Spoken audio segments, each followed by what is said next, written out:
तो तकरीबन सारे फॉर्म के एलिमेंट्स हम देख चुके हैं। अब हम फाइल की फॉर्म हैंडलिंग को डिस्कस कर लेते हैं। तो ये हमारे पास एक फॉर्म है और उसमें मैसेज है कि सिलेक्ट फाइल टू अपलोड। तो यहाँ पे हम जो इनपुट का टैग इस्तेमाल करते हैं उसको हम देख लेते हैं। तो हम इनपुट का टैग ही लगाएंगे और उसमें टाइप में हम लिखेंगे फाइल। इसी तरह हम नेम की असाइन कर देंगे इसको कि फाइल टू अपलोड। इसी तरह हम आईडी असाइन करेंगे और आईडी भी हम फाइल टू अपलोड रख देते हैं। अच्छा, ये तो हमारा वो फाइल का इनपुट टैग हो गया।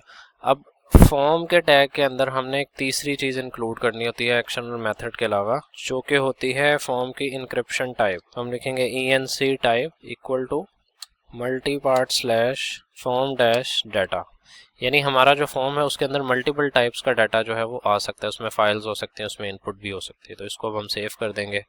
तो ब्राउजर में अब आप इसको रन करके देखेंगे तो आपके पास आ रहा है सिलेक्ट फाइल टू अपलोड और चूज फाइल। अब इस पर आप इन क्लिक करेंगे तो आपके पास फाइल सिलेक्शन के लिए जो है वो इंटरफेस ओपन हो जाएगा। तो अब हम अपलोड के बटन के ऊपर जो फंक्शनैलिटी परफॉर्म होनी है PHP फाइल के अंदर वो हम देखते हैं।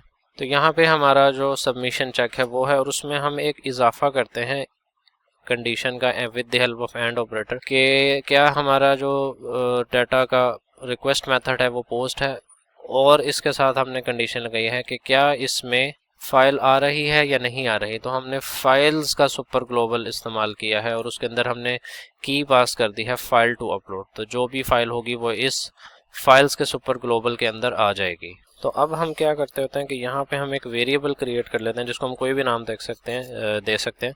यहाँ पे मैंने उसको फाइल का नाम दे दिया है और उस फाइल वेरिएबल के अंदर वो मैंने पूरी फाइल की जो इन्फॉर्मेशन है वो स्टोर करवा दी है इस सुपर ग्लोबल फाइल्स के अंदर से फाइल को गेट करने के बाद। तो यहाँ पे मैं मुख्तलिफ वेरिएबल्स क्रिएट कर लेता हूँ फाइल की इन्फॉर्मेशन के, जिसमें फाइल का नेम हो सकता है, फाइल का टेम्परेरी नेम क्या होगा, फाइल का साइज, और फाइल के अंदर अगर कोई एरर है, और इसी तरह फाइल के टाइप। तो ये मैं सिंपली फाइल के वेरिएबल के अंदर से सारी इन्फॉर्मेशन गेट कर लूँगा और डिफरेंट वेरिएबल्स के अंदर स्टोर करवा दूँगा। अब यहाँ पे मैं फाइल के ऊपर बेसिक एरर हैंडलिंग करूँगा। If file error is equal to 0, अगर फाइल के अंदर कोई एरर नहीं है तो इसी का मैं एल्स ब्लॉक बना दूंगा और एल्स ब्लॉक में मैं सिंपली लिख दूंगा कि फाइल अपलोडिंग में कोई एरर आ रहा है। तो अगर फाइल के अंदर कोई एरर नहीं है तो यहाँ पे मैं सिंपली फाइल के डिफरेंट इन्फॉर्मेशन प्रिंट करवा दूंगा। यहाँ पे हमने मैसेज करवाया कि फाइल अपलोडेड सक्सेसफुली और फाइल का नेम हमने प्रिंट करवा दिया है। इसी तरह हमने फाइल का साइज़ जो है वो किलोबाइट्स के अंदर सेव करवा दिया है। यहाँ पे आप देख सकते हैं कि फाइल का जो भी साइज़ होगा उसको हम 1024 से डिवाइड करेंगे तो वो KBs में कन्वर्ट हो जाएगा। तो ये तो रूटीन की चीज़ें हैं कि डिफरेंट वेरिएबल्स को हम प्रिंट करवा रहे हैं। यहाँ पे जो असल समझने की चीज़ है वो है मूव अपलोडेड फाइल का फंक्शन।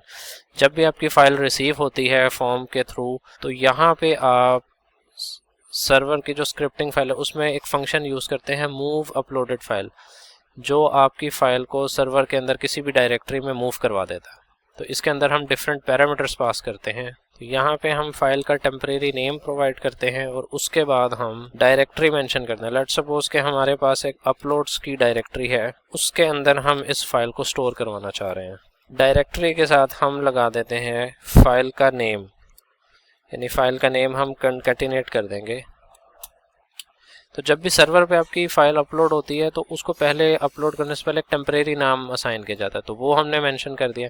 डायरेक्टरी दे दी है कि कहाँ पे इसको अपलोड करना है और उसके बाद फाइल का नेम। सो लेट्स सपोज मैं अब यहाँ पे फ़ाइल चूज़ करता हूँ। मैं कोई भी इमेज जो है वो मैंने चूज़ की है और मैं अपलोड के बटन पे जब क्लिक करता हूँ तो आप देख रहे हैं कि हमारे पास यहाँ पे कुछ एरर्स आ रहे हैं कि fail to open stream no such file और डायरेक्टरी। इस एरर को रिजॉल्व करने के लिए ज़रूरी है कि जहाँ पे हमारा कोड है वहाँ पे हमने वो डायरेक्टरी क्रिएट करनी है जहाँ पे हम अपनी फ़ाइल को अपलोड करना चाहें। तो अपलोड्स की डायरेक्टरी हमने क्रिएट कर ली है। तो अभी फ़ाइल तो अपलोड हो गई लेकिन वो आपको सर्वर पे नज़र नहीं आएगी कहीं भी।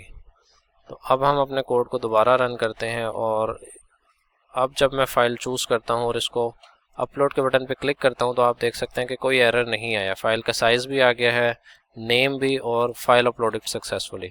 और अब हम इस अपलोड्स की डायरेक्टरी में जाते हैं तो आप देख सकते हैं कि फ़ाइल यहाँ पे आ चुकी है।